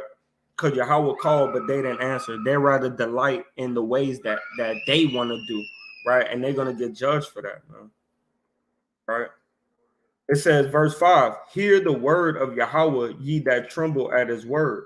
Your brethren that hated you, right, that cast you out for my name's sake, said, let Yahweh be glorified, but he shall appear to your joy, and they shall be ashamed. Right? So all the people that hate us, that talk down on us, that tell us, oh, y'all Hebrew Israelites, y'all just broke niggas with fringes on, that wanted to find something. Oh, you also have other people that say, oh, because y'all didn't have no identity, y'all tried to superimpose y'all identity with the Hebrew Israelites. Right? Y'all not Hebrew Israelites, y'all just identity extremists that didn't have an identity, so now you want to be the Israelites.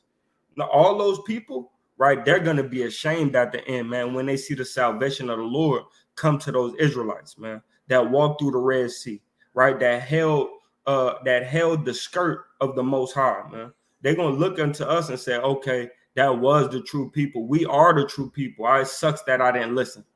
Right? It sucks that I didn't give those brothers, right, those beloved brothers that hurt their feet for hours and stressed and strained their voice for hours, calling out to a rebellious house, man. It sucks that I didn't listen to those brothers, because those people, that was the prophets of the Most High God. Those brothers on that street corners, that really was the children, right, of Yahweh, right? They're gonna be hurt, man. Don't be hurt, man. You might as well listen now instead of later.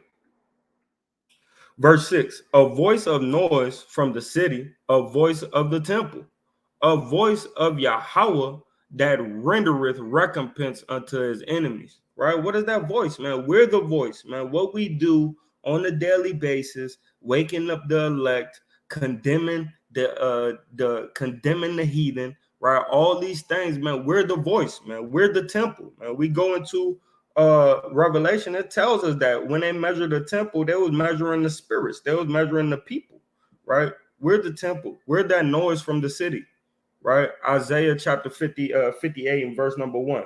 We're that voice that cried loud and spared not, and showed the transgressions, right, of the people, man. We are that voice, man. It says what? A voice of Yahweh. We're the voice of Yahweh that rendereth recompense unto his enemies, man. Right? His enemies are the people that don't do the will, right? That doesn't do his will, right? And they're gonna get a recompense for being rebellious, right? Most times, stuff like this is talking about the rebellious of Israelites, man. Right? It says, before she travailed, she brought forth. Before her pain, she came. Right? We was already good. We was already a nation. We was cool. Right? But no, we wanted to do our own little thing. Right? And that's what happened, man. right? What happened? We it says before she travailed, she brought forth. Before her pain came, she was delivered of a man child, right? So we see, man, we see that we was already good, but now we have to go through it again, man, to be reborn again as a nation. We already had a nation. We was good, right? But we rebelled, man. Now we got to be delivered again. We got to have a child, another man child again. The Israelites says, who hath heard such a thing? Who hath seen such things? Shall the earth be made to bring forth in one day? Or shall a nation be born at once? Yeah, we're going to be born at once again. For as soon as Zion travailed, she brought forth her children. Right? Who is her children? Right?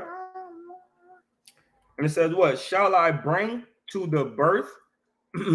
Shall I bring to the birth and not cause to bring forth? Shall I have you to have a child, but not then you don't have that child? No, the child is going to come out. Said Yahweh, shall I cause to bring forth and shut the womb, said Yahweh? Nah. It says, rejoice ye with Jerusalem. Turn up, man. It's almost that time, man. Turn up, man. It's the new moon. Turn up, man. Right? And be glad with her. All that, Salakia. All ye that love her, rejoice for joy with her. All ye that mourn for her, man. And we mourn. The Israelites, the true Israelites that follow Yahweh's ways, man, we mourn for her, man. We mourn for Jerusalem, to be back in Jerusalem as our own nation, our own people, right? And it says what? Verse 11, that ye may suck and be satisfied with the breast of her consolations, that ye may milk out and be delighted with the abundance of her glory. Right? So that way you could eat of the land, you could be good, right? When you go out there, you'll have the fatted calf, you'll have the fruits of the land, right? But the only way for us to get that is by obedience, right? It says what? Be satisfied with the breast of her constellation, right? Why does it say the breast of her constellation? Right? The constellation is the stars, the moon, and the sun. Our feast days are part of that same origin. We have the new moon, we have all our feast days, right? We have the Sabbath days, right? It says with the breast of her constellation, right? Then it says that ye may milk out, right? Milk is the sincerity of the word. Milk, right, is the law, statutes, and commandments, right? And be delighted with the abundance of her glory. The abundance of the glory is the amount of fruit, the amount of fruitful will be, the no sickness, everything healthy, land healthy, other nations eating right. You don't have to worry about pigs getting slayed and cooked on the street corner. No, man, it's going to be a beautiful, beautiful thing when Jerusalem get her babies back, man. When Zion, right, get her babies back, man. For thus said Yahweh, behold, I will extend peace to her like a river, right? Peace is going to be overflowing in Jerusalem. And the glory of the Gentiles like a flowing stream, right? Even the Gentiles is going to be on one, right? Because we back in power, right? And it says, and the glory of the Gentiles like a flowing stream, right? Also, we know in Isaiah chapter 14, verse, I believe 21, they're going to be bringing, right, their stuff to us. The gate shall be open continually because they're going to have to flow unto us and bring sacrifices, offerings, gold, different things like that. But even the glory of the Gentiles is going to be fire. They're going to be cool because they're following the commandments too. Then shall ye suck, ye shall be born upon her side, and be ye shall be born upon her side, and be dantled upon her knees, right? So when you go unto your her side, right? Her side is when you're on the right hand side of the Lord, you sitting safe, right? When your mom carry you, right? What she do? She put you on her hip and you walk with her, right? You and her are one, right? That's how it's going to be with us and the land. Us and the land, we're not going to be opposed to one another. We're going to work together, right? The children of Israel and Jerusalem is going to be like a mother, right? Jerusalem will be the mother, and the children of Israel will be like that baby hanging off of her hip, right? Safe, right? Trusting in her, right? So it says, and be dainted upon her knees, right? Let's get this word dainted.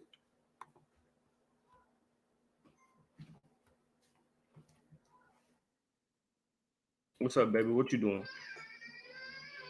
I want to eat. You want something to eat? Okay. What you want to eat? Chicken. You want some chicken? All right. Well, chicken over there, baby. You gotta give me a second. It says, Strong's H8173. Sha'ah. Sha'ah. Sha'ah. Sha'ah. So it means what? To shut, right? Delight, cry. To stroke, be smeared over, blinded. To be smeared over, blinded. Take delight in, right? So this word means to take delight in, right? Yeah.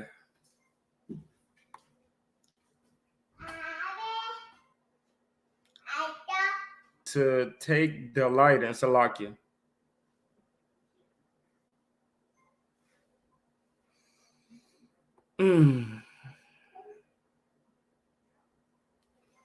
Salakia, my bad. Okay, verse 11. Her consolations are like, hold on. It's verse 12. Salakia, y'all. Give me a second. A lot of stuff going on in the back right now. All right.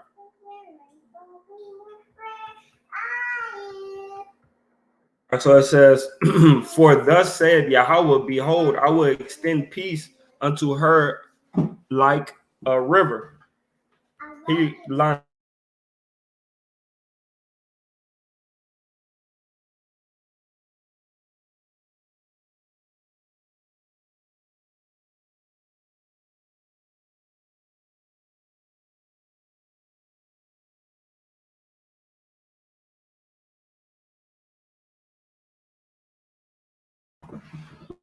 All right. It says, Shalawam, Shalawam, Asa.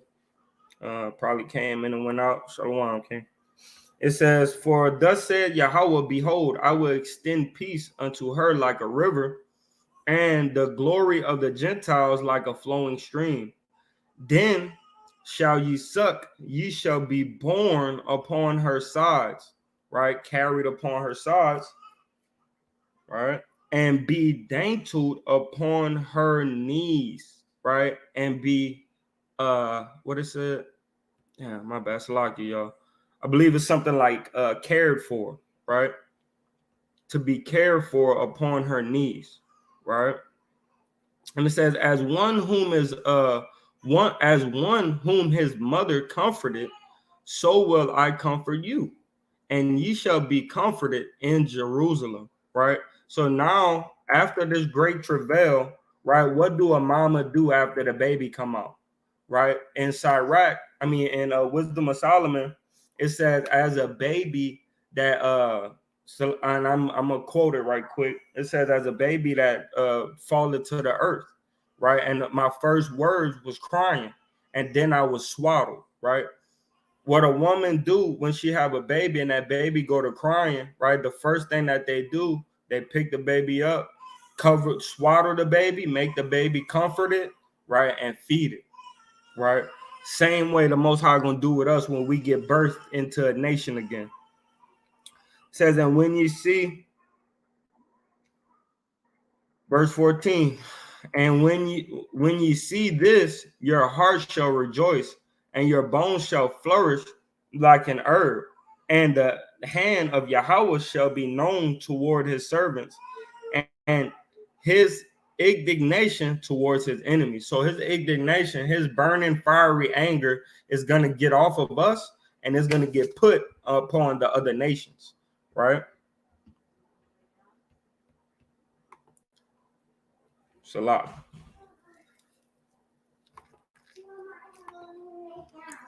And it says, verse 15, for behold, Yahweh will come with fire and with his chariots like a whirlwind to render his anger with fury and his rebuke with flames of fire. For by fire and by his sword will the Lord plead with all flesh. And the slain of Yahweh shall be many. They that sanctify themselves and purify themselves in the garden behind one tree, in the midst, eating swine's flesh, and the abomination, the mouse, shall be consumed together, said Yahweh. For I know their works and their thoughts. It shall come that I will gather all nations and all tongues, and they shall come and see my glory. Right? This that same prophecy going into all nations are going to try to fight against the Lord, but he's going to prevail. All nations going to try to fight against Yahweh Shah. They're going to stop fighting one another and fight against Yahweh Shah. Right? Jesus Christ. And it says, and I will set a sign among them and send those that escape of them into the nation of Tarshish, Paul, Lud, and draw the bow to Tabal and Javan, to the isles afar off, that have not heard my fame, neither have seen my glory. Salakia. Neither have seen my glory.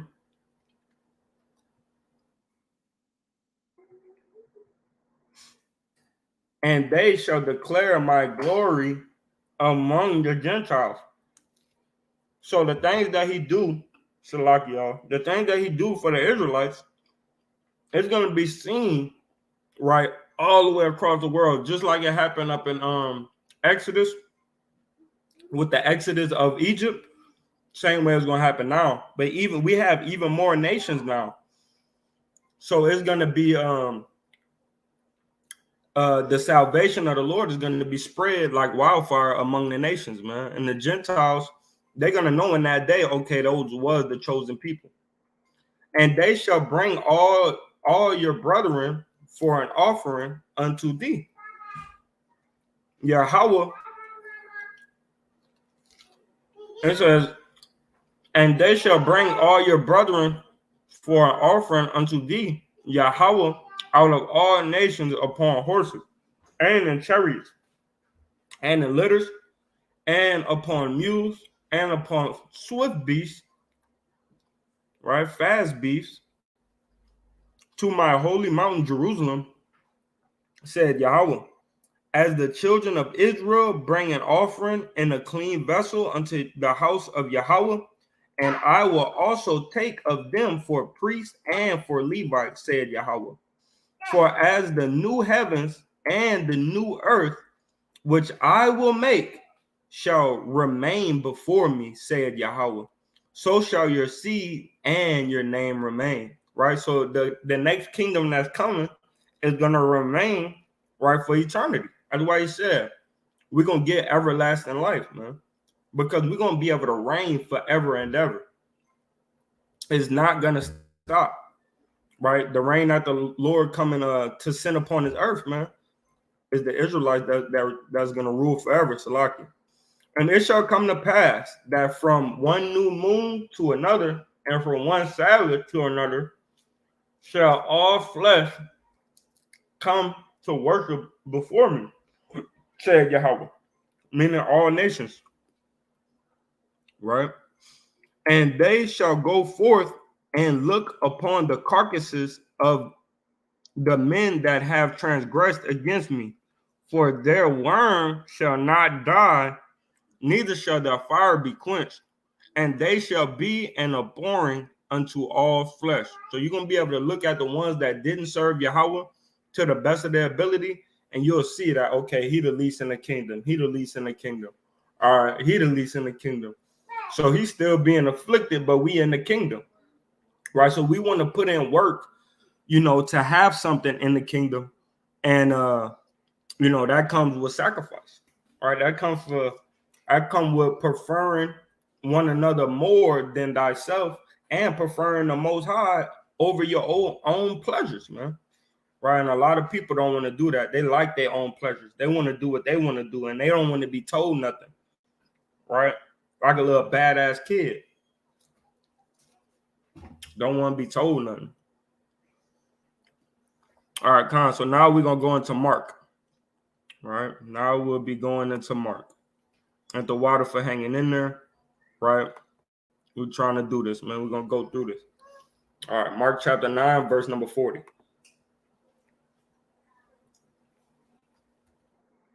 And it reads, "For he that is not against us is on our part."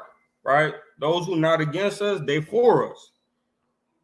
"For whosoever shall give you a cup of water to drink in my name, because ye belong to Hamashiach, verily I say unto you, verily I say unto you, he shall not lose his reward."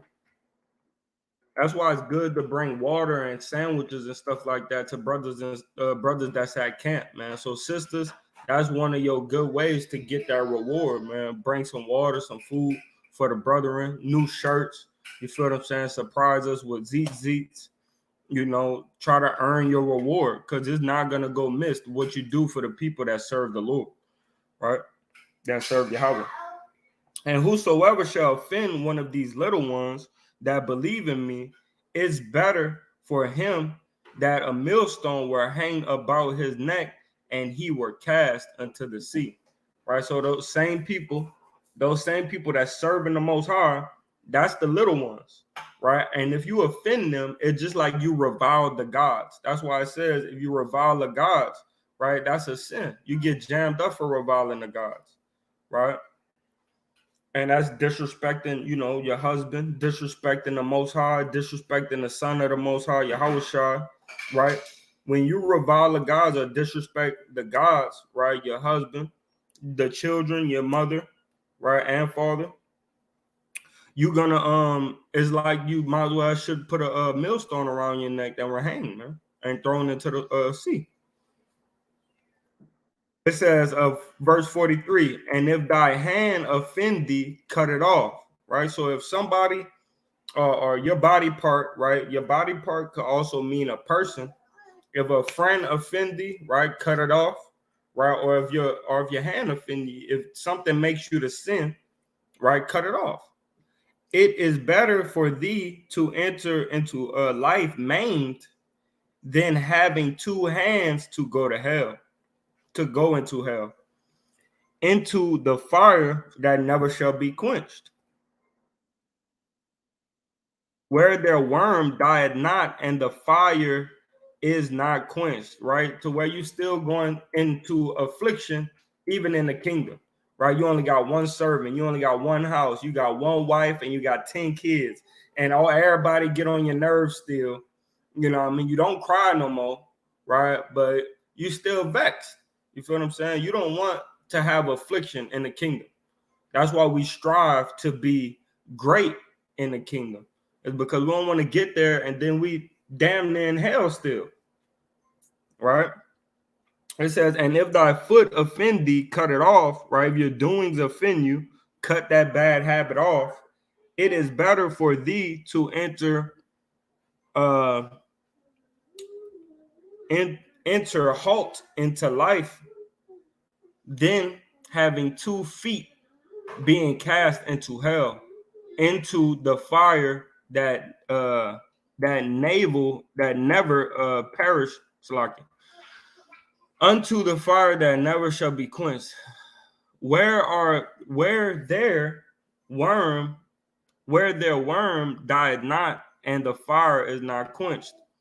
And if thine eye offend thee, pluck it out. It is better for thee to enter into the kingdom of Yahweh with one eye than to have 2 eyes, to be cast into hellfire. Wherefore the worm died not, and the fire is not quenched. For everyone shall be salted with fire.